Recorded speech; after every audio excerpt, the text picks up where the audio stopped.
Hi students, welcome to R academy. என்ன sir பார்க்க போகிறோம் அப்படின்னு பார்க்கலாம். யூனிட் 8ல் வந்து பார்த்தோன்னா இருக்கக்கூடிய வினாக்களை பற்றி இந்த கிளாஸ் நம்ம பார்க்கலாம். சரிங்களா? என்னென்ன விஷயம் கேட்க போகிறாங்க, அதை தாண்டி சில விஷயங்களை நம்ம டிஸ்கஸ் பண்ணலாம். ஓகேங்களா? முதல் கொஸ்டின் பாருங்கள் சார். எல்லாமே ப்ரீவியஸ் இயரில் கேட்ட விஷயங்கள் தான் பார்க்கலாம். அதை தாண்டி வேறு எதுனா கேட்பாங்களான்னு பார்க்கலாம். சரிங்களா? முதல்ல 1937 முதல் 1937 நடைபெற்ற முதல் இந்தி எதிர்ப்பு போராட்டத்தில் கலந்து கொண்டவர் யார் என்பதை தேர்ந்தெடுத்து எழுதுக அப்படின்னு கேட்குறான். அப்போது இந்தி எதிர்ப்பு போராட்டம் என்பது 1937 நடந்திருக்கு. எதுக்காக சார் நடந்திருக்கும் முதல்ல அதை தெரிஞ்சுக்கோ சார். உங்களுக்கே தெரியும், 1937க்கு முன்னாடி நீதி கட்சி ஆட்சி பண்ணிட்டு இருப்பாங்க. 1937 ஐஎன்சி ஆனது இங்கே மெட்ராஸ் மாகாணத்தில் வெற்றி பெற்று ராஜாஜி தலைமையில் இங்கே ஆட்சி நடக்கும். சரிங்களா?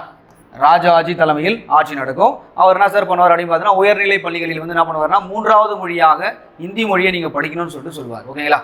அந்த காலகட்டத்தில். சரிங்களா? அப்போ 1939 வரை தான் அவருடைய ஆட்சி நடந்திருக்கும். சரிங்களா? 2வது உலகப் போரில் வந்து என்ன பண்ணுவாங்க அப்படின்னு பார்த்தீங்கன்னா, ஐஎன்சியை கேட்காம வந்து நம்ம இந்தியர்களை ஈடுபடுத்தினால லில்லித்ரு பிரபு வந்து பண்ணியிருப்பார். அதனால அவங்க அமைச்சரவையை வாபஸ் வாங்கியிருப்பாங்க. ஓகேங்களா? அப்போ என்ன சார் விஷயம் நடந்திருக்கும் அப்படின்னு பாருங்க. இந்தி மொழியை வந்து சொல்லிட்டாரு. அப்போ இங்கே வந்து பெரிய ஒரு இந்தி எதிர்ப்பு போராட்டமாக நடக்கிறது. என்ன சார் நடந்த விஷயம் என்னன்னா, பெரியார் அவர்கள் வட இந்தியாவினுடைய கலாச்சாரமானது இங்கே தமிழ்நாட்டில் பரப்பப்படும் என்ற அச்சம் என்பது அவருக்குள்ள தோணுது. ஓகே, அதனால தான் என்ன பண்ணனா இந்தி எதிர்ப்பு போராட்டத்தை அவர் தொடங்குறாரு. ஓகேங்களா? அப்போ அந்த இந்தி எதிர்ப்பு போராட்டத்தில் கலந்து கொண்ட பெண்மணி யார் பார்க்கும்போது பார்க்கலாம். இங்கே பாருங்க, பத்மாவதி அசார் கொடுத்துருக்காங்க, லீலாவதி கொடுத்துருக்காங்க, அடுத்து ருக்குமணி லட்சுமிபதி, மூவலூர் ராமாமிர்தம் கொடுத்துருக்காங்க. ஓகேங்களா? இதில் நம்ம நல்லா தெளிவாக புரிஞ்சுக்கணும், பெரியாரினுடைய ஆதரவாளர் யார் அப்படின்னு பார்த்தீங்கன்னா மூவலூர் ராமாமிர்தம் அம்மையார் தான். அப்போ இந்தி எதிர்ப்பு போராட்டத்தில் கலந்து கொண்ட பெண்மணி யாருன்னா மூவலூர் ராமாமிர்தம் அம்மையார். சரிங்களா? என்ன சார் விஷயம் நடந்திருக்கும் பாருங்க. பெரியார் அவர்கள் 1925 ஐஎன்சி விட்டு வெளிவந்திருப்பார். யார்? பெரியார் அவர்கள். அப்போ அவர் ஐஎன்சி விட்டு வெளிவரும்போது கூடவே வெளிவந்த பெண்மணி யாருன்னா இவங்க தான். சரிங்களா? அப்போ கண்டிப்பாக வந்து பெரியார் அவர்கள் இந்திய எதிர்ப்பு போராட்டத்தில் கலந்து கொண்டிருக்கிறார். அப்போ இந்திய எதிர்ப்பு போராட்டம் ரொம்ப தீவிரப்படுத்தி யாருன்னா பெரியார் தான். அப்போ பெரியார் கூட வந்து அதை ஈடுபட்டது யாருன்னா மூவலூர் ராமாமிர்தம் அம்மையார். சரிங்களா? ரொம்ப முக்கியமான ஒரு விஷயம். சரிங்களா? உங்களுக்கே தெரியும், மூவலூர் ராமாமிர்தம் அம்மையார் மயிலாடுதுறையில் வந்து பிறந்திருப்பாங்க. இசை வேளாளர் மாநாட்டம் கூட்டியிருப்பாங்க. 1925 கூட்டியிருப்பாங்க. இந்த விஷயம் உங்களுக்கு தெரிஞ்ச விஷயங்கள் தான். பட் இருந்தாலும் இந்த மூவலூர் ராமாமிர்தம் இருக்க மாதிரி அவங்க தான் என்ன பார்த்தீங்கன்னா, இந்த தேவதாசி முறை ஒழிப்பதற்காக வெளியில் இன்று பெரியாரோட வந்து துணை நின்று போராட்டம் நடத்தி யாருன்னா அந்த மூவலூர் ராமாமிர்தம் அம்மையார் தான். ஓகேங்களா? என்ன சார் விஷயம் நடந்திருக்கும் அப்படின்னு பார்க்கலாம். அந்த இந்திய போராட்டமானது திருச்சி முதல் சென்னை வரைக்கும் பார்த்தோன்னா அந்த ஊர்வலங்கள் நடந்திருக்கும். உறையூர்னு சொல்லுவாங்க திருச்சி, அதிலிருந்து நடந்திருக்கும். அந்த போராட்டத்தில் நிறைய மீட்டிங்கில் வந்து நம்ம வந்து கலந்து கொண்டு பேசியிருப்பார்கள். அது மட்டும் இல்லாமல் தேவதாசினுடைய அவலநிலைகளை குடும்பங்களாக தெருக்களாக சென்று அதை எல்லாத்தையுமே சொல்லி அந்த முறையானது ஒழிக்கப்படுறது ரொம்ப பாடுபட்டவங்க யாருன்னா அந்த மூவலூர் ராமாமிர்தம் அம்மையார் தான். ஓகேங்களா? அது மட்டும் இல்லாமல் இவருடைய நினைவாக என்ன சொல்லுவாங்கன்னா மூவலூர் ராமாமிர்தம் நினைவு. சரிங்களா? நினைவு வந்து விதவை அந்த மறுமணம் பண்ணுறாங்க பார்த்தீங்களா, திருமண உதவி மூவலூர் ராமாமிர்தமுடைய நினைவு திருமண உதவி திட்டமானது கலைஞர் ஆட்சி காலத்தில் தொடங்கப்பட்டிருக்கும். அது எப்போ சார் தொடங்கப்பட்டிருக்குன்னா 1989 தொடங்கப்பட்டிருக்கும். ரொம்ப முக்கியமான ஒரு விஷயம். சரிங்களா? அப்போது இவருடைய திருமணம் வந்து இப்போ ரீசெண்டாக என்ன பண்ணாங்கன்னா அதை உயர்கல்வி இதுவாக மாற்றிட்டாங்க. சரிங்களா? பெண்களுக்கு வந்து பார்த்தா அரசு கல்வியில் படிக்கக்கூடிய பெண்களுக்கு என்ன பண்ணுறாங்க, உயர்கல்வி தொகையாக மாதமான 1000 ரூபாய் கொடுக்குறாங்க. அது மாதிரி வந்து உங்களுடைய பேர் மாற்றம் நடந்திருக்கும். ஓகேங்களா?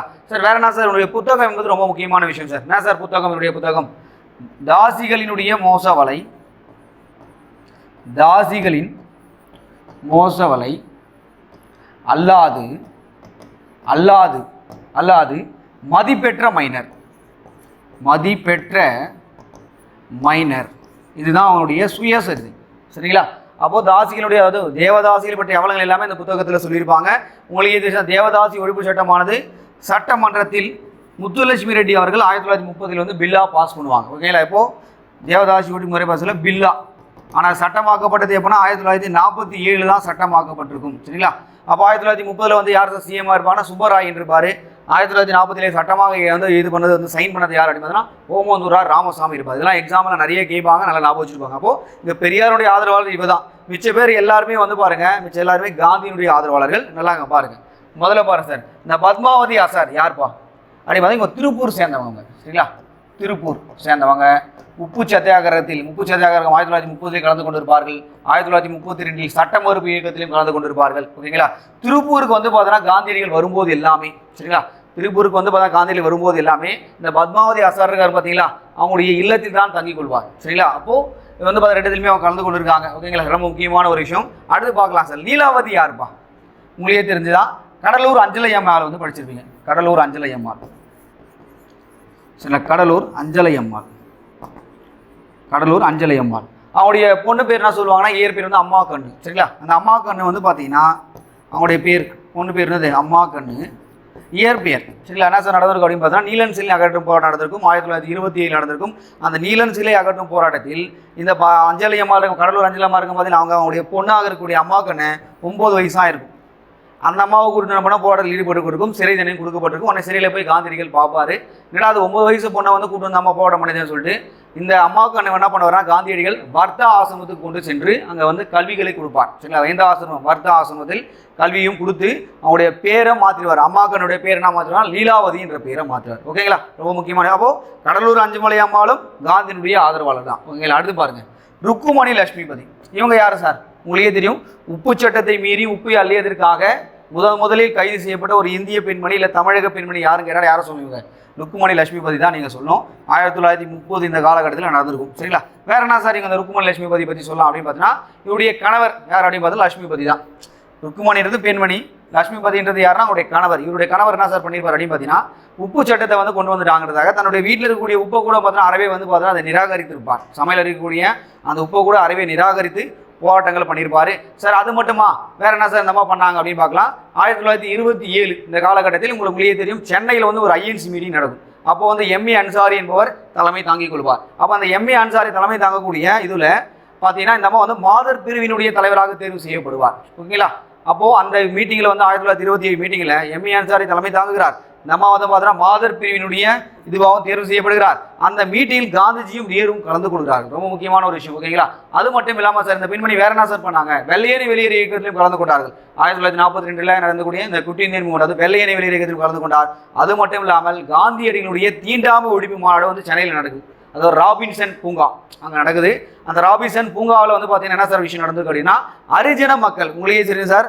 அம்பேத்கர் அவர்கள் வந்து பார்த்தீங்கன்னா ஒடுக்கப்பட்ட மக்களை தலித் என்று அழைத்தார். ஆனால் காந்தியடிகள் என்ன பண்ணுறாருன்னா ஹரிஜன் என்று அழைத்தார். ஓகேங்களா, அப்போ ஹரிஜன் சேவை சங்கம்னு ஒரு சங்கம் நடக்குது. அதில் தீண்டாமை ஒழிப்புக்காக நிதி திரட்டப்படுகிறது.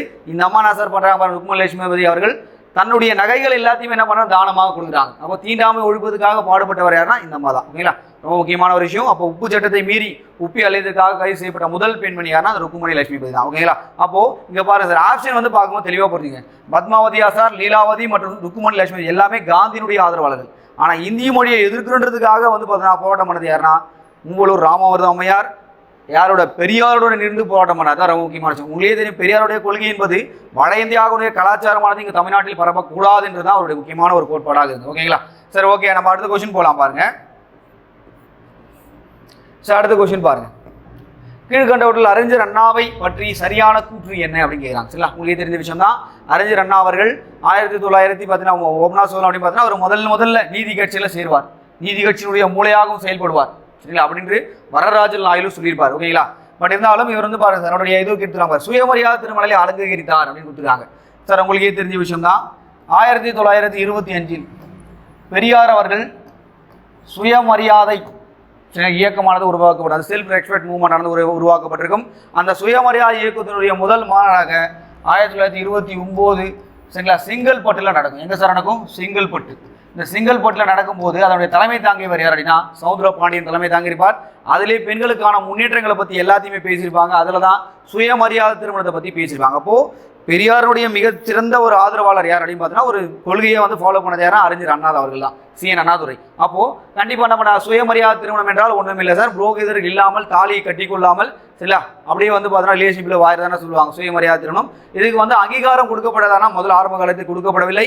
முதலில் கொடுக்கப்பட்டது எப்போனா அறிஞர் அண்ணா அவர்கள் ஆட்சிக்கு வந்து 1967 ஆட்சிக்கு வருவார். சரிங்களா, 1949 சரிங்களா DMK என்ற ஒரு கட்சியை உருவாக்கி 1967 ஆட்சிக்கு வந்து என்ன சார் நடந்திருக்கும் அப்படின்னு பார்த்தீங்கன்னா சுயமரியாதை திருமணத்தை சட்டப்பூர்வமாக அங்கீகரிப்பார். அப்போ 1968 இந்த விஷயத்தை பண்ணியிருப்பார்.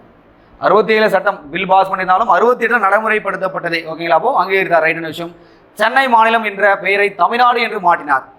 தமிழ்நாடு என்று மாற்றியது இவர் தான். 1969 மாற்றிருப்பார் ஜனவரி 14. சரிங்களா, அப்போ ரொம்ப 2 வருஷம் இருப்பார். கேன்சர் நோயில் வந்து அறிஞர் அண்ணா இறந்து போயிடுவார். ஓகேங்களா, அடுத்து பாருங்க. 2வது உலக தமிழ் மாநாடு நடைபெற்றது 1969. சரிங்களா, இதுவும் நடத்தினது யாருன்னா இவர் தான் நடத்தினார். சரிங்களா, சென்னையில் நடந்திருக்கும். ரொம்ப முக்கியமான ஒரு விஷயம். அடுத்து பாருங்க. மெரினா கடற்கரை இவரது ஆட்சியில் கண்ணகி சிலை நிறுவப்பட்டது.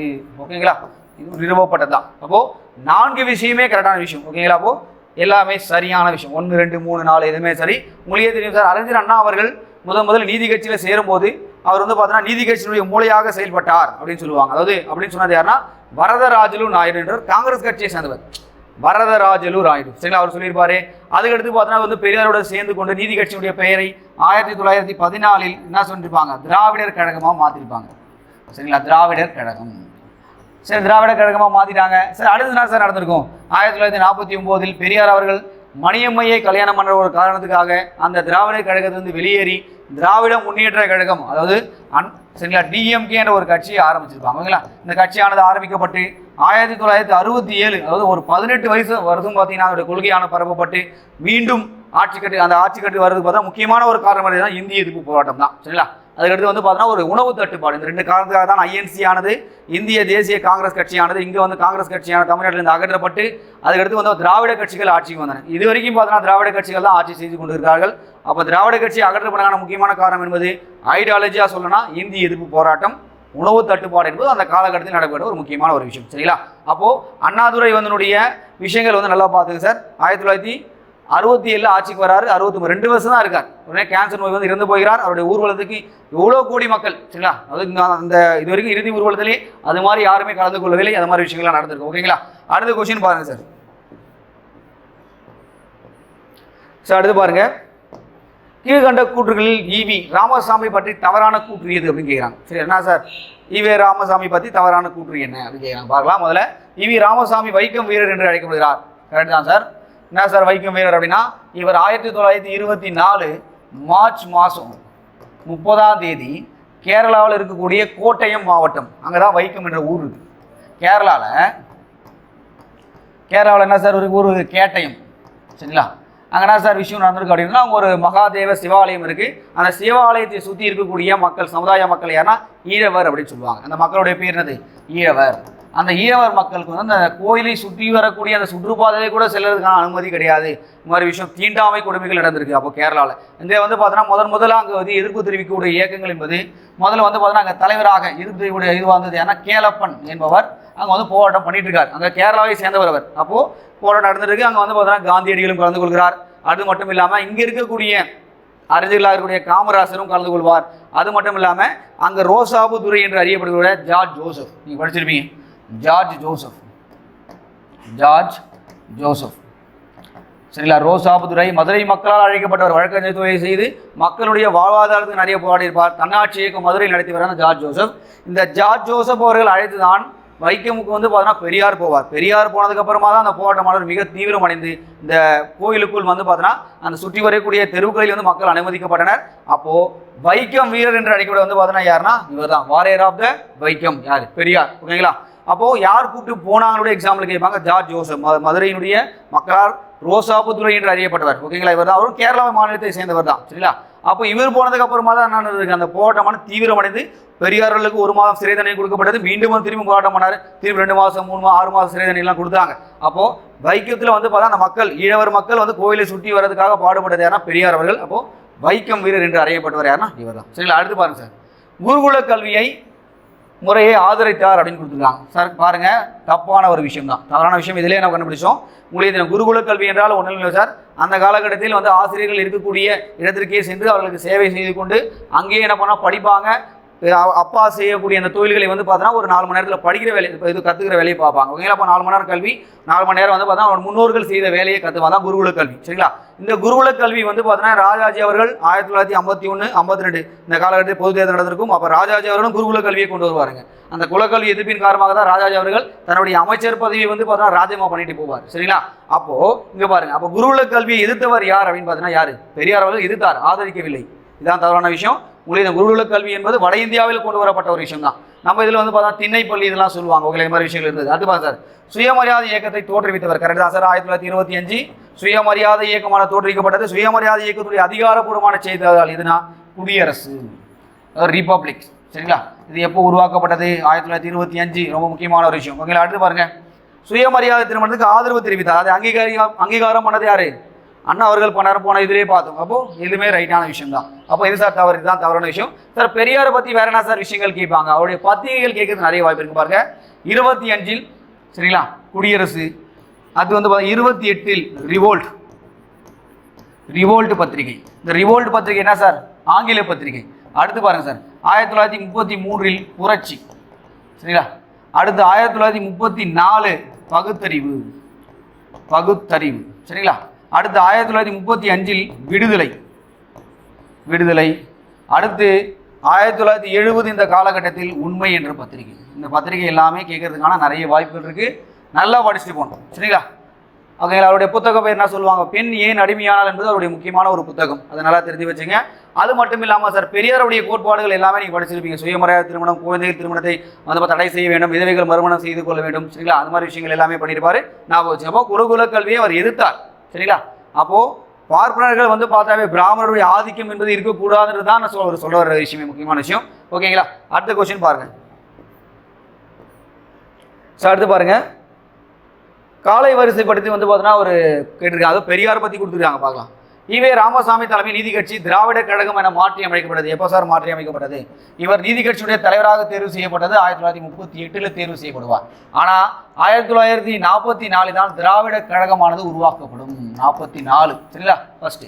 அடுத்து பாருங்க, ஈவே ராமசாமி சிறையில் இருந்து கொண்டு நீதி கட்சி தலைவராக தேர்ந்தெடுக்கப்பட்டது 1938 தான் தேர்வு செய்யப்பட்டார். சரிங்களா? 38. அடுத்து இந்திய போராட்டத்தின் போது கைது செய்யப்படுவார். கைது செய்து சிறையில் இருக்கும் போதே நீதி கட்சியுடைய தலைவராக தேர்வு செய்யப்பட்டவர் என்ன? பெரியார். அடுத்து ஈவே ராமசாமி திராவிட நாடு மாநாடு நடத்தி அதில் சுதந்திரம் மற்றும் தனி திராவிட நாடு கோரிக்கை வைத்தது எப்பனா? நீதி கட்சியின் தலைவராக ஆக்கப்பட்டது 38. 39 வந்து பார்த்தீங்கன்னா அவர் திராவிட நாடு கேட்க ஆரம்பிச்சார். ஓகேங்களா? அடுத்து பாருங்க, மெட்ராஸ் சட்டசபை தேர்தலில் காங்கிரஸ் கட்சி வென்றது. எப்போ சார் வென்றது? 1937 தான் வென்றது. சரிங்களா? 37 எலெக்ஷனாக வென்று ராஜாஜி அவர்கள் பார்த்தோன்னா அவங்க முதலமைச்சராக பதவியாகோ நம்ம பார்க்கும்போது ஆர்டர் பார்க்கலாம். என்ன சார் விஷயம் நடந்திருக்கும் பாருங்க. முதல் வந்து என்ன சார் வரணும்? 1937 வரணும். சரிங்களா? அப்போ 4 அப்படின்ற ஆப்ஷன் எங்கே இருக்கு பாருங்க, ஒரே இடத்துல தான் இருக்கு. அப்போ 4, 2, 3, 1. சரிங்களா? ஓகேங்களா? அதனால ஞாபகம் வச்சுங்க. சரி, ஓகேங்களா? இது ரொம்ப முக்கியமான ஒரு விஷயம். சரி, அந்த திராவிட கழகம் என்று மாற்றப்பட்டது இவர் தான் மாற்றிருப்பார். ஓகேங்களா? சரி, ஓகே. இந்த ஆர்டர், இந்த வருஷங்கள் தெரிஞ்சாதான் உங்களுக்கு இங்கே பாருங்க, திராவிட நாடு கேட்டது எப்போனா 1939. சரிங்களா? ரொம்ப முக்கியமான ஒரு இன்சிடென்ட். ஓகேங்களா? ஆனால் சென்னை மாநிலமானது நம்மளுடைய இதில் வந்து பார்த்தீங்கன்னா பிரிக்கப்படும் போது அது 1953 அக்டோபர் 1 நீங்கள் படிச்சிருப்பீங்க. அப்போ வந்து பார்த்தீங்கன்னா மெட்ராஸ் மாநிலம் ஆந்திர மாநிலமாக தனியாக பிரிக்கப்பட்டது. அப்போ அந்த பிரிக்கப்படும் போது சென்னை மாநிலமானது அவங்க கேட்டுட்டு இருந்தாங்க. சென்னை அந்த இது மட்டும். சரிங்களா? அந்த சென்னை மாவட்டத்தை மட்டும் கேட்கும்போது அப்போ சென்னை வந்து அவங்களுக்கு கொடுக்கக்கூடாதுன்னு சொல்லி போராட்டம் பண்ணது யாருன்னா அவர். அப்போ என்ன சார் சொல்கிறார் பாருங்க, பெரியார் அவர்கள் தமிழ்நாடு தமிழருக்கு என்று போராட்டம் பண்ணுறார். முதல்ல திராவிட நாடு கேட்கிறார், அப்போ தமிழ்நாடு தமிழருக்கு என்று போராட்டம் அவருடைய நிலைமை மாறி போகுது. ஓகேங்களா? ரொம்ப முக்கியமான ஒரு விஷயம். ஓகேங்களா? சரி, ஓகே சார். அடுத்த கொஸ்டின் போலாமா நம்ம? சார் அடுத்து பாருங்க, தெற்கிலிருந்து வந்த தீர்க்கதரிசி என்று சிறப்பாக அழைக்கப்பட்டவர் யார் அப்படின்னு கேட்டிருக்காங்க. சார் உங்களுக்கே தெரியும், யுனெஸ்கோ விருது. சார் இது வந்து பெரியார் கொடுக்கப்பட்ட விருது தான். சரிங்களா? பெரியார் தான் ஆன்சரு. ஓகேங்களா? அங்கே பாருங்க, யுனெஸ்கோ விருது வந்து பெரியாருக்கு எப்போ கொடுத்துருப்பாங்கன்னா இங்கே பாருங்க, ஜூன் 27. இந்த டேட் ரொம்ப முக்கியம். 1970 கொடுத்துருப்பாங்க.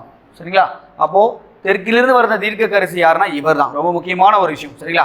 அப்போது இங்கே பாருங்க, பெரியார் அவர்களுக்கு வந்து கொடுக்கப்பட்ட பட்டம் என்பது 1970 கொடுத்துருப்பாங்க. இப்போ பெரியார் என்ற பட்டம் எப்போ சார் கொடுத்தாங்க? 1938. சரிங்களா? நவம்பர் 13. சரிங்களா? ரொம்ப முக்கியமான ஒரு விஷயம், ஞாபகம் வச்சுக்கணும். ஓகேங்களா? சார் வேற என்ன சார்? பெரியார் வந்து பார்த்தீங்கன்னா இந்த மாதிரி விஷயம் 1938 ஞாபகம் வச்சுங்க. அது மட்டும் இல்லாமல் இவருடைய காலகட்டத்தில் எழுத்து சீர்திருத்தங்களும் பண்ணியிருப்பார். என்ன சார் பண்ணியிருப்பாரு? 1935 எழுத்து சீர்திருத்தங்களை பண்ணியிருப்பார். சரிங்களா? நீங்களே படிச்சிருப்பீங்க. அவையார், அவை அப்படின்றது அவ்வு அப்படின்னு சொல்லி தமிழ் புக்கெலாம் கொடுத்துருப்பாங்க. அதை கொண்டு படிச்சிருப்பாங்க. அப்புறம் அந்த லைன்றது இப்படி தான் சார் போடும். மீனை எப்படி போடுவாங்க அப்படின்னா இப்படி போடுவாங்க. அப்போது இதெல்லாம் வந்து திருத்தங்கள் பண்ணியிருக்காரு. அப்போ இந்த திருத்தங்கள் பண்ணும்போது என்ன சார் நடந்திருக்கும் அப்படின்னு பார்த்தீங்கன்னா, இதை நடைமுறைப்படுத்தியவர் யார்? பெரியாருடைய விஷயத்தை நடைமுறைப்படுத்தியவர் யாருன்னா எம்ஜிஆர் தான் பண்ணார். சார் எம்ஜி ராமச்சந்திரன் அவர்கள் சிஎம்மாக உருவாக்கப்படும் 1978 பெரியாருடைய எழுத்து சீர்திருத்தங்களை நடைமுறைப்படுத்தியவர். ஓகேங்களா? இந்த விஷயங்கள்லாம் பெரியார் பற்றி கேட்கறதுக்கான எல்லா வாய்ப்பும் இருக்கு. நல்லா படிச்சுட்டு போகணும். ஓகேங்களா? அது மட்டும் நவீன தமிழ்நாட்டினுடைய தந்தை யார்? இவர் தான். தமிழ்நாட்டினுடைய ரூஸே. சரிங்களா? தமிழ்நாட்டினுடைய ரூஸு யாருன்னா இவர் தான். ரொம்ப முக்கியமான ஒரு விஷயம். சரிங்களா? மூட நம்பிக்கைகளை அகற்ற வந்த ஒரு தூண் அப்படி சொல்லுவாங்க. ஓகேங்களா? நல்லா நான் வச்சுங்க. பகுத்தறிவாதம் அப்படின்னு சொல்லுவாங்க. ஓகேங்களா? ரொம்ப முக்கியமான ஒரு விஷயம். ஓகேங்களா? அப்போ தெற்கிலிருந்து வந்த தீர்க்கதரிசி யாருன்னா இவர் தான். சரி, நல்லா நான் வச்சுக்கணும். ஓகேங்களா? அடுத்த கொஸ்டின் போலாமா சார்? சார் அடுத்து பாருங்க, ஈரோட்டில் 1921 ஆண்டு ஈவேரா தமிழ்நாட்டில் கள்ளுக்கடை மறியல் போராட்டம் நடத்தினார். ஓகேங்களா? 21 நடத்தினார். எங்க? ஈரோட்டில். அப்போது 2 பெண்மணிகள் அவருடன் சேர்ந்து மறியல் போராட்டத்தில் ஈடுபட்டனர். அவ்விரு பெண்கள் தான் கள்ளுக்கடை மறியல் போராட்டத்தில் ஈடுபடுவதற்காக முதலில் கைது செய்யப்பட்டவர்கள் அவர்கள் யார் அப்படின்னு கேட்குறாங்க. சரிங்களா? இப்போ வந்து ஒன்றும் இல்லை சார், கள்ளுக்கடை மறியல் போராட்டம் நடந்திருக்கும் 1921 இந்த காலகட்டம், 22 இந்த காலகட்டமே வச்சுங்க. சரிங்களா? இந்த 22 என்ன சார் நடந்ததுன்னா, ஈவேர் அவர்கள் தன்னுடைய தோப்பில் இருக்கக்கூடிய 500 தென்னை மரங்களை வெட்டி வீழ்த்திருப்பார். சரிங்களா? 500 தென்னை மரங்களை வெட்டி, ஏன்னா கள்ளுக்கடை வந்து இறக்குறாங்க சொல்லி வீழ்த்திருப்பார். ஓகேங்களா? இந்த போராட்டத்தில் கலந்து கொண்ட பெண்மணிகள் யார் அப்படின்னு பார்த்தீங்கன்னா, இவருடைய மனைவியாக இருக்கக்கூடிய நாகம்மை ஒன்று, அவங்களுடைய தங்கை கண்ணம்மாள், இவங்க தான் கலந்து கொண்டார்கள். இங்க பாருங்க, நாகம்மை மற்றும் கண்ணம்மாள். சரிங்களா? குடியரசு இதழினுடைய பதிப்பாளராக ஒர்க் பண்ணது ஏன்னா கண்ணம்மாள், ரொம்ப முக்கியமான ஒரு விஷயம். சரிங்களா? இங்க பாருங்க, நாகம்மை முதல் மனைவி. சரிங்களா? அது இவங்களும் கண்ணம்மாள் தான் கலந்து கொள்கிறார்கள். இங்க பாருங்க சார், ஆப்ஷன்ல வந்து வேற எல்லாம் கொடுத்துருக்காங்க பாருங்க. நாகம்மை மூலூர் ராமாவதி கொடுத்தாங்க. மூலூர் ராமாவதி அம்மையார்கள் எதில் இருந்தாங்க? அவங்க கள்ளுக்கடை மறியல் இந்திய எதிர்ப்போராக தான் இருந்தாங்க. கண்ணம்மாள் முத்துலட்சுமி ரெட்டி கொடுத்தாங்க. முத்துலட்சுமி ரெட்டியும் அந்த மாதிரி விஷயங்கள்லாம் பண்ணவே இல்லை. அவங்க சட்டசபைக்கு போய் தேவதாசி ஒழிப்பு சட்டத்தை வந்து பார்த்தோன்னா பில் பாஸ் பண்ணவங்க தான் அவங்க தான். சரிங்களா? அடுத்து பாருங்க, மணியம்மை கொடுத்துருக்காங்க, நாகம்மை கொடுத்துருக்காங்க. சரிங்களா? மணியம்மை உங்களுக்கே தெரிஞ்ச விஷயம் தான், அவங்க 1949 மேரேஜ் பண்ணிட்டு இருப்பாங்க, 2வது ஒய்ஃபா. சரிங்களா? இந்த முத்துலட்சுமி ரெட்டி உங்களுக்கே தெரியும், இந்தியாவில் முதலாக சட்டமன்றத்துக்கு தேர்வு செய்யப்பட்ட பெண்மணி யாருன்னா இவங்க தான். சரிங்களா? 1926 தேர்வு செய்யப்பட்டிருப்பாங்க. சரிங்களா? சென்னை சட்டமன்றத்துக்கு. ஆனால் சென்னையினுடைய சட்ட மேலவைக்கு தான் தேர்வு செய்யப்பட்டார்கள். ஆனால் வந்து பார்த்தீங்கன்னா அவங்க லெஜிஸ்லேட்டிவ் கவுன்சிலுக்கு தான் தேர்வு செய்யப்பட்டார். சட்டம் ஆனால் பார்த்தீங்கன்னா அவங்க எல்லா டீட்டெயிலும் டிஎன்பிசி என்ன கேட்குறாங்கன்னா, லெஜிஸ்லேட்டிவ் அசம்பிளியில் தான் அவங்க தேர்வு செய்யப்பட்டார்கள், சட்டமன்றம் தான் தேர்வு செய்யப்பட்டார்கள் சொல்லிட்டு ஆன்சரியே கொடுத்துருக்காங்க. அப்போ நல்லா ஞாபகம் வச்சு. ஓகேங்களா? அப்போது 2 பேர் தான் சார், நாகம்மை மற்றும் கண்ணம்மாள். சரிங்களா? நல்லா ஞாபகம் வச்சுக்கணும். இதில் தான் சார் முக்கியமான ஒரு இன்சிடென்ட் நடந்திருக்கும். காந்தியடிகள் கூட வந்து பார்த்தோன்னா இப்போ பெரியார் வந்து ட்ராவல் பண்ணிட்டு இருப்பார். உங்களுக்கே தெரிஞ்ச விஷயம் தான். 1918 சரிங்களா? 1918 இந்த காலகட்டத்தில் ஈரோடினுடைய நகரமன்ற தலைவராக இருப்பார். சரிங்களா? அதுக்கடுத்து வந்து 1919 ஐஎன்சிலே சேருவார். அப்பத்திலிருந்தே சார் 1925 வரைக்குமே பெரியார் வந்து பார்த்தீங்கன்னா கொள்கை என்பது ரிசர்வேஷன் கேட்டிருப்பாரு. பட் இருந்தாலும் காந்தியோட ஒன்று பார்த்தீங்கன்னா ஃபுல்லாக ட்ராவல் பண்ணி சுற்றிட்டு இருப்பார். அப்போ காந்தியினுடைய ஒத்தியாமை இயக்கத்திலும் கலந்து கொள்வார். தமிழ்நாட்டில் ஒத்தியாமை இயக்கத்தை தலைமையேற்று நடத்தியவர்கள் யார் அப்படின்னு பார்த்தீங்கன்னா பெரியாரும் ராஜாஜியும் அவர்கள் தான். இருந்தாலும் பெரியாரும் ராஜாஜி அவர்களுக்கு பிறகு நிறைய முரண்பாடுகள் ஏற்பட்டது. சரிங்களா? அப்போ 1925 என்பது பெரியார் அவர்கள் அந்த ஐஎன்சி விட்டு வெளிவரார். என்ன காரணம் அப்படின்னா, ரிசர்வேஷன் கொடுக்கல. சேரன் மாதேவி குருகுலத்தில் வந்து பெரிய பிரச்சனை. சரிங்களா? உணவு பாகுபாடு பார்த்தோன்னா ஜாதிய பாகுபாடு இருந்ததும் அந்த கட்சியை விட்டு வெளிவரதுக்கான காரணங்கள். அப்போது 1921 22 கள்ளுக்கடை மறியல் போராட்டம் நடந்து கொண்டு இருக்குது. சரிங்களா? அப்போ சார் கேட்குறாங்க, காந்தியடிகள் வந்து பார்த்தோன்னா அந்த தொண்டர்கள் கேட்குறாங்க, ஐஎன்சி தொண்டர்கள் சார் கேட்குறாங்கன்னா, சார் இந்த என்ன கள்ளுக்கடை மறியல் போராட்டமே பார்த்தோன்னா ரொம்ப நாளைக்கு நடந்துட்டு இருக்கு, ஒரு 6 மாதம் 1 வருஷமாக நடந்துட்டு இருக்கு, இதை தயவு செய்து இந்த இதை ஸ்டாப் பண்ணி நம்ம வேறு எதனா ஒரு போராட்டங்களை தொடங்கலாமா அப்படின்னு சொல்லி காந்தியடிகளை பார்த்து ஐஎன்சி தொண்டர்கள் கேட்பாங்க. அப்போ அவர் என்ன சார் சொல்லுவார் அப்படின்னு பார்த்தீங்கன்னா, காந்தியடிகளே என்ன சொல்வார் பாருங்க, இந்த கள்ளுக்கடை மறியல் போராட்டம் என்பது என்னுடைய கையில் கிடையாது, ஈரோட்டில் இருக்கக்கூடிய 2 பெண்மணிகளுடைய கையில் இருக்கு, என்னால் ஒன்றுமே பண்ண முடியாதுன்னு சொல்லிட்டு காந்தியடிகளே சொல்லியிருக்காரு. அப்போ அந்த 2 பெண்மணிகள் யார் அப்படின்னு பார்த்தா நாகம்மை மற்றும் கண்ணம்மாள். ரொம்ப முக்கியமான ஒரு விஷயம். சரிங்களா? அப்போ வந்து பார்த்தா நாகம்மை கண்ணம்மாள் தான் அதில் கலந்து கொண்டார்கள்ன்றது ஞாபகம் வச்சுங்க. ஓகேங்களா? அடுத்த கொஸ்டின் போலாமா இருக்கு. ஸோ அடுத்து பாருங்க, திருப்பியும் பெரியாருடைய சம்மந்தப்பட்ட நினைவுகளை வரிசைப்படுத்தி கேட்குறாங்க. பாருங்க, வைக்கம் போராட்டம் சத்தியாகிரகம் உங்களுக்கு தெரிஞ்ச விஷயம் தான். எப்போ 1924. சரிங்களா? கள்ளுக்கடை மறியல் இங்கே பார்த்த விஷயம் தான். 1921 சரி 22 கூட ஞாபகம் வச்சுங்க. அடுத்து பாருங்க, ஒத்தியாமை இயக்கம் என்பது சரிங்களா 1900 சரிங்களா? ஒத்தியாமை இயக்கம் என்பது 1920 நடந்திருக்கும். சரிங்களா? அடுத்து சென்னை காங்கிரஸ் கமிட்டி தலைவராக தேர்வு செய்யப்பட்டது எப்போனா 1923 சில கொடுத்துருப்பாங்க. ஆனால் அவர் வந்து பார்த்தோன்னா 1922 திருப்பூரில் நடக்கக்கூடிய மீட்டிங்கில் தான் சார் அவர் வந்து தமிழ்நாடு காங்கிரஸ் கமிட்டியுடைய தலைவராக தேர்வு செய்யப்படுவார். சென்னைன்னு கொடுத்துருக்காங்க. அப்போது ஆப்ஷன்ஸ் எல்லாம் பார்க்கலாம் சார். இது 22 வச்சுங்க, பிரச்சனை கிடையாது. சரிங்களா? பார்க்கும்போது முதல் ஆப்ஷன் என்ன சார் வரும்? காலவரிசை கேட்குறோம். முதல்ல வந்து என்ன சார் வரும்? ஒத்தியாமை இயக்கம் வரும். சரிங்களா? அப்போ 2ன்ற ஆப்ஷன் பார்க்க 3 இடத்துல இருக்குது. 2 அடுத்து வந்து பார்த்தீங்கன்னா 3வது. சரிங்களா? கள்ளுக்கடை மறியல் 2 3 4 1923 வைக்கம் சத்தியாகிரகம். ஓகேங்களா? இதுதான் ஆன்சர். நல்லா ஞாபகம் வச்சுக்கணும். ஓகேங்களா? சரிங்களா? அது திருப்பூரில் நடந்தக்கூடிய மீட்டிங்லாம் சார் வந்து பார்த்தீங்கன்னா ஒரு காங்கிரஸ் கமிட்டி தலைவராக தேர்வு செய்யப்படுவார். நல்லா ஞாபகம் வச்சுங்க. ஒத்தியாமை இயக்கத்திலும் கலந்து கொண்டார். ஒத்தியாமை இயக்கத்தில் கலந்து கொண்டதன் காரணமாக தான் நான் வகித்து வந்த அந்த ஈரோடு நகராட்சி மன்ற தலைவர் பதவியும் தொடர்ந்து சரிங்களா காந்தியுடைய கொள்கை என்று என்னது, அவர் வந்து பார்த்தீங்கன்னா சட்டமன்றத்துக்கு போகக்கூடாதுன்னு சொன்னார், அரசாங்க பதவிகளை துறக்க சொல்லியிருக்காரு, பள்ளிக்கூடம் எதுவுமே போகலன்னு சொல்லிட்டார். அப்போது அதனுடைய காரணமாக தான் ஈரோடு நகராட்சி மன்ற தலைவர்கள் நிறைய பதவிகள் 28 பதவிகள் மேலே வந்து பார்த்தா ஈரோட்டில் வைத்திருந்தார். அந்த எல்லா பதவிகளும் துறந்து கதர் ஆடியை தன்னுடைய இதில் வந்து பார்த்தா சுமந்து கொண்டு திருவிதிகளாம் சென்று விட்டார். சரிங்களா? அப்போ ஈவேரா அவர்கள் காந்தியினுடைய ஆதரவாளராக தான் முதல்ல இருந்தார். பட் இருந்தாலும் அவருடைய காலப்போக்கினுடைய இடஒதுக்கீடு என்ற ஒரு விஷயம் வரும்போது காந்தியடிகளும் சம்மந்தப்படவில்லை. இங்கே இருக்கக்கூடிய காங்கிரஸ் தலைவர்கள் யாருமே அது வந்து பார்த்தோன்னா எந்த ஒரு ரெஸ்பான்ஸுமே பண்ணாத காரணத்துக்காக அந்த கட்சியை விட்டு வெளியே வந்துட்டார். சரிங்களா? ரொம்ப முக்கியமான ஒரு இன்சிடென்ட். ஓகேங்களா? சரி, ஓகே சார், நம்ம அடுத்த கொஸ்டின் போவோமா சார்? அடுத்து பாருங்க, ஆளுமையை அடையாளம் காண்க அப்படின்னு கேட்டிருக்காங்க. பார்க்கலாம். இவர் தமிழக அரசியல் இயக்கத்தில் பகுத்தறிவு கருத்துக்கள் மற்றும் அறிவியல் பார்வைகளை ஏற்படுத்தியவர். சரிங்களா, பகுத்தறிவு வந்தாவே என்ன சார் பண்ணோம் அப்படின்னா பெரியார் ஒரு விஷயத்துக்கு வருவோம். அடுத்து பார்க்கலாம். விவசாயிகள் மற்றும் தொழிலாளர்களுடைய நலனுக்காக பாடுபட்டார். அப்போ இந்த விவசாயிகள் மற்றும் தொழிலாளர்களுடைய வச்சு தான் நம்ம ஆன்சரே பண்ண முடியும். தொழிலாளர் நலனுக்காக பாடுபட்டார். இந்திய அரசியலில் சமதர்ம கருத்துக்களை பரப்பினார். சமதர்ம கருத்துக்கள் ரொம்ப முக்கியமான விஷயம். சமதர்ம கருத்துக்களை பரப்பினார். இந்திய தேசிய காங்கிரசின் உறுப்பினராகவும் நியமிக்கப்பட்டவர். அப்போ யார் சார்? பெரியாருக்கு எல்லாமே மேட்ச் ஆகுது அப்படின்னு பார்க்கலாம். 2 ஆப்ஷன் பாருங்க. 2 ஆப்ஷனுக்குள்ள தான் நம்ம குழப்பங்களே வரும். ஜேசி குமாரப்பா அந்த மரபில் எழுதி ஜேசி குமாரப்பா வந்து பார்த்தீங்கன்னா அவர் காந்தியுடைய ஆதரவால் பச்சை காந்தி என்று அழைக்கப்பட்டதெல்லாம் தெரிஞ்ச விஷயங்கள் தான். ஆனால் சிங்காரவேலு மற்றும் பெரியாருக்கு தான் நம்மளுக்கு ட்விஸ்ட் வரும். ஆனால் இங்கே வந்து பாருங்க, தொழிலாளருடைய நலம், சமதர்ம கொள்கை, அது கம்யூனிஸ்டுகள்னு சொல்லுவாங்க பார்த்தீங்களா, இந்திய கம்யூனிஸ்டுகள். அந்த கம்யூனிஸ்டுகள் இருந்தால் சமதர்மம் என்ற வார்த்தைகள் பேசப்படும். அப்போ இந்த ஆன்சர் வந்து பார்த்தா சிங்காரவேலர் தான் வரும். சரிங்களா, அப்போ இங்கே பாருங்க நல்லா தெரிஞ்சு வச்சுக்கணும். இந்தியாவிலேயே முதலாக மே தினம் கொண்டாடப்பட்டது இவர் தான். 1923 மே 1 சென்னையில் கொண்டாடப்பட்டது. ரொம்ப முக்கியமான விஷயம். அது மட்டும் இல்லாமல் தொழிலாளருடைய நலன் பேணும் சட்டம், ஓகேங்களா, தொழிலாளர்கள் நலன் பேணும் சட்டம் உருவாக்குறதுக்கு முக்கியமான காரணமாக இருந்த யாருன்னா இவர் தான். 1926 உருவாக்கப்பட்டது. சரிங்களா, ரொம்ப முக்கியமான விஷயம். உங்களே தெரியும், தொழிலாளருடைய நலனுக்காக போராடக்கூடிய இடங்கள் எல்லாமே பார்த்தீங்கன்னா கம்யூனிஸ்ட்வாதிகள் தான். சரிங்களா, அந்த காலகட்டம். இந்த காலகட்டம் என்பது வேற மாதிரி இருக்கு. ஓகேங்களா, அப்போ தொழிலாளருடைய நலன் பேணும் சட்டம் என்பது 1926 மறக்கவே கூடாது. அதுவும் மே தினம் கொண்டாடுறதுக்கு முக்கியமான காரணமாக இருந்த யார்? இவர் தான். அது மட்டும் இல்லாமல் தொழிலாளன் என்ற பத்திரிகை, சரிங்களா, இவருடைய சிங்காரவேலுடைய பத்திரிகை என்னது? தொழிலாளர் என்ற ஒரு பத்திரிகை இருந்தது. எல்லாமே நல்லா ஞாபகம் வச்சு. ஓகேங்களா, அது மட்டும் இல்லாமல் சார் இந்த பெரியாரும் அந்த சிங்காரவேலர் 2 பேருமே என்ன சொல்லுவாங்க? இவர் கம்யூனிஸ்ட்வாதி, இவரும் சுயமரியாதை இயக்கம். இந்த 2 இயக்கத்தை சேர்ந்ததான் என்ன சொல்லுவாங்க? ஈரோடு திட்டம் சொல்லுவாங்க. என்ன சார் சொல்லுவாங்க? ஈரோடு திட்டம்.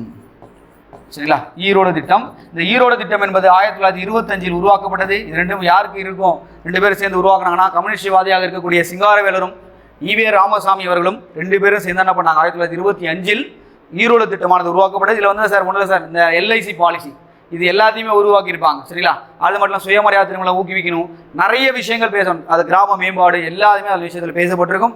பட் இருந்தாலும் ஈரோடு திட்டம் என்பது 2 பேருக்குள்ள தான் உருவாச்சு. சரிங்களா, அப்போ வந்து பார்த்தா அந்த தொழிலாளருடைய நலம், சமதர்ம கருத்து இதெல்லாம் வச்சு தான் என்ன பண்ண முடியும்? நம்ம சிங்காரவேலன்ற ஆப்ஷன் போக முடியும். ஏன்னா வந்து பார்த்தோன்னா பெரியார் அவர்கள் பாடுபட்டார், இல்லைன்னு சொல்ல தொழிலாளர் நலனுக்காக பாடுபட்டார்னு சொல்ல முடியாது. அவர் வந்து பெண்கள் சமத்துவம், சரிங்களா, பெண்கள் ஏன் அடிமையானார், பெண் அடிமையானது முக்கியமான காரணம் வந்து பார்த்தோன்னா சொத்துரிமை இதெல்லாம் பேசியிருப்பார். ஆனால் தொழிலாளர்களை வச்சு தான் நீங்கள் ஆன்சர் பண்ணணும். ஓகேங்களா, சரி ஓகே சார். அடுத்த கொஸ்டின் பாருங்க சார். அடுத்த கொஸ்டின் பாருங்க. மூவலூர் ராமாமிர்தம் அனாதை விடுதியான அவ்வை இல்லத்தை நிறுவினார் அப்படின்னு கொடுத்துருக்காங்க. பாருங்க, அவ்வை இல்லத்தை நிறுவினார். காரணம், அவர் பெரியாருடைய தீவிர சீடர். நான் முதலே சொன்ன விஷயம் தான். 1925 பெரியார் அவர்கள் ஐஎன்சி விட்டு வெளியே வரும்போது இந்த அம்மாவும் வெளியே வந்தாங்க. அப்போது இந்த விஷயம் முதல் விஷயம் என்பது அவ்வை இல்லம் தொடர்ந்தது யாருப்பா? முத்துலட்சுமி ரெட்டி தான் தொடங்கினாங்க. சரிங்களா, யார் தொடர்ந்தது? முத்துலட்சுமி ரெட்டி தான் தொடங்கினாங்க. தென்னிந்தியாவினுடைய முதல் மருத்துவர் யார் அப்படின்னு கேட்டானா அவர் தான் சொல்லுவாங்க. சரிங்களா, அப்போ இந்த அவை இல்லமானது எங்கே சார் தொடங்கப்படுது? முதல்ல இந்த கொஸ்டின் ஆன்சர் வந்துடுவோம்.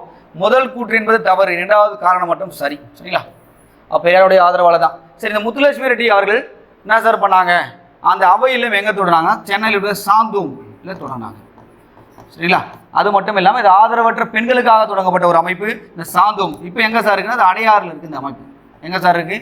அவை இல்லம் அடையாறு இருக்குது. ரொம்ப முக்கியமான ஒரு விஷயம். ஓகேங்களா, ஞாபகம் வச்சுக்கணும். அது மட்டும் இல்லாமல் சார் அந்த புற்றுநோய் நிவாரண மருத்துவமனையான தொடங்கப்பட்டிருக்கும். உங்களுடைய சகோதரி அவர்கள் பார்த்தோன்னா இளமை காலத்திலேயே சரிங்களா புற்றுநோய் வந்து இருந்துருப்பாங்க. அதனால் புற்றுநோய் நிவாரண மருத்துவமனையான சென்னையில் தொடங்கப்பட்டிருக்கும். அதுக்கு நேரு அவர்கள் அடிக்கல் நாட்டியிருப்பார். 1949 இந்த காலகட்டத்தில் அடிக்கல் நாட்டியிருப்பார். அது மட்டும் இல்லாமல் பார்த்தா தேவதாசி முறையை வந்து கொண்டு வரது முக்கியமான காரணமாக இருந்தது யாருன்னா முத்துலட்சுமி ரெட்டி தான். மறக்கவே கூடாது. ஓகேங்களா, சரி ஓகே சார். அப்போ வந்து பார்த்தோன்னா நம்மளுடைய இது வந்து பார்க்கும்போது கூற்று மற்றும் 2 விஷயமே தெரிஞ்சு வச்சுங்க. அப்போ என்ன சார் சொல்லணும் தான் ஆன்சர். ஓகேங்களா, அடுத்த கொஸ்டின் பாருங்கள் சார். ஸோ அடுத்து சார் இது மாதிரி விஷயங்கள் கேட்பாங்க. கட்சிகள் யார் ஓப்பன் செய்யப்பட்டதுன்னு கேட்பாங்க. பாருங்கள், முதல் இது வந்து பாருங்கள்.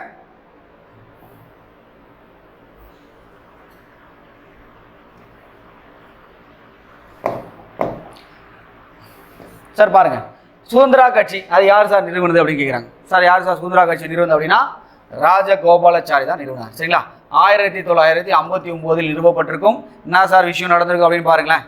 1951 மற்றும் 52 இந்த எலெக்ஷனில் நம்மளுடைய ராஜாஜி அவர்கள் தமிழ்நாடு காங்கிரஸ் கட்சியினுடைய சார்பாக முதலமைச்சராக நிற்க மாட்டார், முதலமைச்சர் கேண்டிடேட்லாம் அவர் நிற்கல. பட் இருந்தாலும் அந்த கட்சிகளுடைய சட்டமன்ற உறுப்பினர்லாம் சேர்ந்து ராஜாஜியை வந்து பார்த்தீங்கன்னா முதலமைச்சராக தேர்வு செய்யப்படுவார்கள். இது பெரியார் விமர்சனம் பண்ணுவார். என்ன சார் விமர்சனம் பண்ணுவார் அப்படின்னு பார்த்தீங்கன்னா, கொல்லைப்புறத்தினுடைய வழியாக வந்து பார்த்தீங்கன்னா நீ ஆட்சி பிடிச்சிருக்குன்னு சொல்லிட்டு விமர்சனங்கள் பண்ணுவார். ஏன்னா இவர் வந்து பார்த்தீங்கன்னா அந்த காலகட்டத்தில் குருகுல கல்வியை அறிமுகப்படுத்துவார். குருகுல கல்வியை அறிமுகப்படுத்தினால 1954 இவர் வந்து பார்த்தீங்கன்னா சிஎம் பதவியிலிருந்து நீக்கப்படுவார். சரிங்களா? அப்போது என்ன சார் குருகுல கல்வி கொண்டு வந்துட்டார். அப்போது அந்த கட்சிக்குள்ளேயே இருக்கக்கூடிய காமராசரே அதுக்கு எதிர்ப்பு தெரிவிக்கிறார். அப்போது நேரு பார்க்குறார், என்னடா அது காமராசரே வந்து பார்த்தீங்கன்னா அந்த குருகுல கல்விக்கு எதிர்ப்பு தெரிவிக்கும் போது கண்டிப்பாக இதுக்கு மேலே வந்து ராஜாஜி அவர்கள் பதவியில் இருந்தால் நம்முடைய காங்கிரஸ் கட்சியுடைய செல்வாக்கானது கண்டிப்பாக செயலிழந்து போகின்ற ஒரு அச்சம் அவர்களுக்கு ஏற்படுகிறது.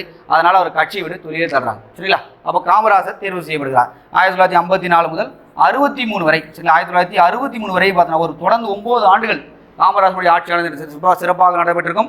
காமராசருடைய ஆதரவு, பெரியாருடைய ஆதரவு என்பது காமராசராக இருந்திருக்கும். சரிங்களா? அது மட்டும் இல்லாமல் காமராசர் அவர்களை, சரிங்களா, பெரியார் அவர்கள் என்ன சார் சொல்லிப்பாருன்னா பச்சை தமிழ் என்று அழைத்திருப்பார். சரிங்களா? காமராசர் பச்சை தமிழன். சரிங்களா? ரொம்ப முக்கியமான விஷயம். என்ன சார் விஷயம், எதுக்காக சார் அவர் அழைத்தார் அப்படின்னு பார்க்கலாம். பெரியார் அவர்கள் 1956 இந்த காலகட்டத்தில் உங்களுக்கு தெரிஞ்ச விஷயம் தான். காமராஜருடைய ஆட்சி நடந்துட்டு இருக்கு. அந்த டைமில் 1956 நவம்பர் 1 கன்னியாகுமரியானது நம்முடைய இணைக்கப்பட்டிருக்கும். சரிங்களா? அதாவது வடவேங்கடம் தென்குமரி ஆழிடை தமிழ் கூறும் நல்லுலகம். அப்போ வடவேங்கடம் என்றால் திருப்பதி மலை, இது வந்து பார்த்தீங்கன்னா சொல்லுவாங்க குமரிகண்டம் சொல்லுவாங்க. அது ரெண்டுமே இணைக்கிறதுக்கு பாடுபட்டது யார்? இவர் தான்.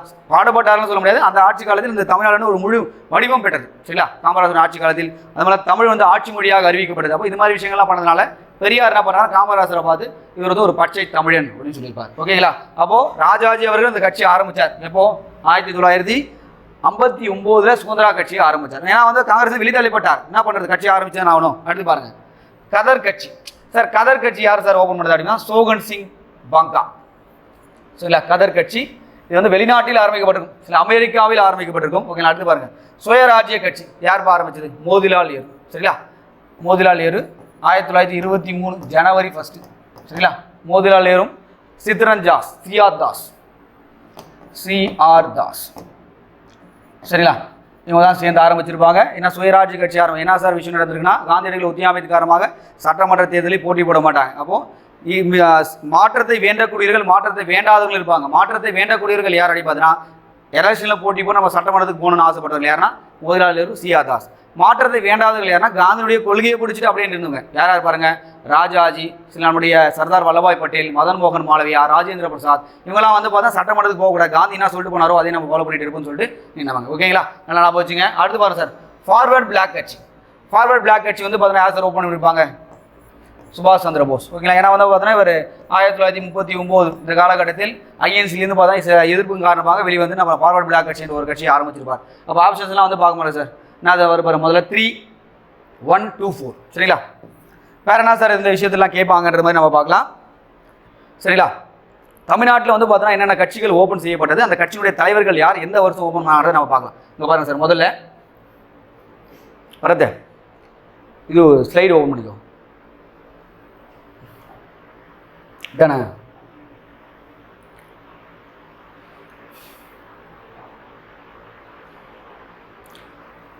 சார் இங்கே பாருங்கள், அதுக்கு எக்ஸாமில் கேட்குறதுக்கான நிறைய வாய்ப்புகள் இருக்குது. சரிங்களா? முதல்ல பாருங்கள் சார், 1900 சரிங்களா 16 இந்த காலகட்டத்தில் நீதி கட்சியானது உருவாக்கப்பட்டிருக்கும். நீதி கட்சி யாரெல்லாம் சார் சேர்ந்து உருவாகுவாங்க? தியாகராஜ செட்டி.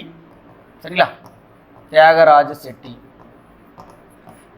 செட்டி, சி நடேசனார், சரிங்களா, டிஎம் நாயர், இவங்கெல்லாம் சேர்ந்து நீதி கட்சி, அதாவது சவுத் இந்திய லிபரல் ஃபெடரேஷன் என்ற கட்சியை உருவாக்கியிருப்பாங்க. சவுத் இந்திய லிபரல் ஃபெடரேஷன் என்ற கட்சியை உருவாக்கியிருப்பாங்க. அதுக்காக வந்து பார்த்தீங்கன்னா அவங்க நீதி கட்சி என்ற கட்சி இருக்கும். சரி, அடுத்து பார்க்கலாம் சார். 1944 இந்த காலகட்டத்தில் திராவிடர் கழகமானது உருவாக்கப்பட்டிருக்கும். திராவிடர் கழகம். சரிங்களா? யார் சார் உருவாக்கியிருப்போம் அப்படின்னு பார்த்தீங்கன்னா பெரியார் அவர்கள் உருவாக்கியிருப்பார். அடுத்து பாருங்கள் சார், 1949 இந்த கட்சியில் வந்து பார்த்தா திராவிட முன்னேற்ற கழகம், அதாவது டிஎம்கே என்ற கட்சி. இதை உருவாக்குறது யாருன்னா அறிஞர் அண்ணா அவர்கள் உருவாக்கினார். சரிங்களா? இது எல்லாமே கேட்பாங்க. சரிங்களா? அது மட்டும் இல்லாமல் சார் இந்த சென்ற காலகட்டத்திலே பாருங்களேன், 1946 இந்த காலகட்டத்தில் தமிழரசு கழகம், சரிங்களா, படிச்சிருப்பீங்க. மாப்போ சிவனானம் படிச்சிருக்கீங்களா? 1946 தமிழரசு கழகம் என்ற கட்சியை மாப்போ சிவனானம் சிலம்பு செல்வர் படிச்சிருப்பீங்க. ஓகேங்களா? அப்போ மாப்போ சிவனானம் அவர்கள் உருவாக்கியிருப்பார். சிவனானம். சரிங்களா? உருவாக்கியிருப்பார். உங்களுக்கே தெரியும் சார், வடக்கு எல்லை போராட்டம் தெற்கு எல்லை போராட்டத்தில் முக்கியமாக ஈடுபட்டு திருத்தணியும் கன்னியாகுமரி இணைந்து முக்கியமாக பாடுபட்டவரான மாப்போ சிவஞானம் 1946 தமிழரசு கழகம் என்ற ஒரு கட்சியை ஓப்பன் பண்ணியிருப்பார். சார் வேற என்ன சார் கட்சிகள்லாம் ஓப்பன் செய்யப்பட்டு நம்ம பார்க்கலாம் பாருங்க சார். அடுத்து பாருங்க 1900 சரிங்களா, இந்த காலகட்டம் 1951 இந்த காலகட்டத்தில் சரிங்களா உழைப்பாளர் கட்சி சொல்லுவாங்க. உழைப்பாளர் கட்சி, தமிழக உழைப்பாளர் கட்சி. உழைப்பாளர் கட்சி சார் யாருன்னா ராமசாமி படையாட்சியார். ராமசாமி படையாட்சியார் சரிங்களா. இது வந்து விழுப்புரத்தில் ரொம்ப ஃபேமஸான ஒரு ஆள் சரிங்களா. படை ஆட்சி ராமசாமி படையாட்சி 1959 உழைப்பாளர் கட்சி சரிங்களா. சார் அடுத்து பாருங்க 1951 இந்த காலகட்டத்திலேயே காமன்வெல்த் என்ற ஒரு கட்சி சரிங்களா. காமன்வெல்த் என்ற கட்சியானது உருவாக்கப்பட்டிருக்கும். இந்த கட்சியானது வந்து யார் சார் உருவாக்குனா மாணிக்கவேலு நாயக்கர் சரிங்களா. மாணிக்கவேலு நாயக்கர் வந்து உருவாக்கியிருப்பார் காமன்வெல்த் கட்சி. சில ரொம்ப முக்கியமான ஒரு கட்சி. சரி அடுத்து பார்க்கலாம் சார் 1961 சரிங்களா தமிழ் தேசிய கட்சி. ரொம்ப முக்கியமானது தமிழ் தேசிய கட்சி சரிங்களா. அப்போ தமிழ் தேசிய கட்சி யார் உருவாக்குறா சம்பத் உருவாக்குனார் சரிங்களா. ஈவேகி சம்பத் அவர்கள் உருவாக்கியிருப்பார். அதாவது ஈவேகி சம்பத் அவர்கள் தமிழ் தேசிய கட்சி உருவாக்கியிருப்பார். ரொம்ப முக்கியமான ஒரு விஷயம் 1961. அடுத்து 1972 இந்த காலகட்டத்தில் ஏடிஎம்கே ஆனது உருவாக்கப்பட்டிருக்கும். அல்லது அனைத்து இந்திய அண்ணா திராவிட முன்னேற்ற, அதாவது அண்ணா திராவிட முன்னேற்ற கழகம் ஏடிஎம்கே. யார் சார் உருவாக்கியிருப்பார்? எம்ஜிஆர் அவர்கள் உருவாக்கியிருப்பார் சரிங்களா. ரொம்ப முக்கியமான ஒரு விஷயம். அடுத்து சார் வேற என்ன சார் நம்ம தமிழ்நாட்டில் கட்சிகள் இருக்கு அப்படின்னா பாட்டாளி மக்கள் கட்சி படிச்சிருப்பீங்க. பிஎம்கே தெரிஞ்சு உங்களுக்கு சரிங்களா. பிஎம்கே என்ற கட்சி 1990 சரிங்களா. மருத்துவர் சரிங்களா ராமதாஸ் அவர்கள் உருவாக்கியிருப்பார். மருத்துவர் அவர்கள் ராமதாஸ் அவர்கள் 1990 உருவாக்கப்பட்டிருப்பார் சரிங்களா. பிஎம்கே என்ற ஒரு கட்சி. சார் வேற என்ன சார் கட்சி இருக்குது? ஒரே ஒரு கட்சி இருக்குது சார், மறுமலர்ச்சி திராவிட முன்னேற்ற கழகம் 1994. மறுமலர்ச்சி திராவிட முன்னேற்ற கழகம், அதுதான் எம்டிஎம்கே. மறுமலர்ச்சி திராவிட முன்னேற்ற கழகம் யார் உருவாக்குனா கோபாலசாமி வைகோ அவர்கள் உருவாக்கியிருப்பார். சார் 1994 வந்து பார்த்தீங்கன்னா மறுமலர்ச்சி திராவிட முன்னேற்ற கழகம், அதாவது வைகோ அவர்கள் உருவாக்கியிருப்பார். டிஎம்கேல வந்து பார்த்தீங்கன்னா 2 பிளவுகள் ஏற்பட்டிருக்கும். அதாவது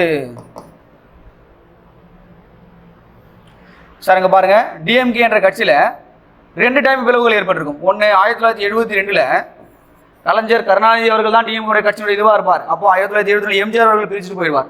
அடுத்து பாருங்க 1994 வைகோ அவர்கள் கட்சியை பிரிச்சுட்டு போவார். அப்போ டிஎம்கே 2 டைம் வந்து பிளவுகள் சந்தித்தாலும் இப்போ தற்போது நடைபெறக்கூடிய தேர்தல் வெற்றி பெற்று அவங்க ஆட்சி கட்சியில் அமைந்து கொண்டார்கள்.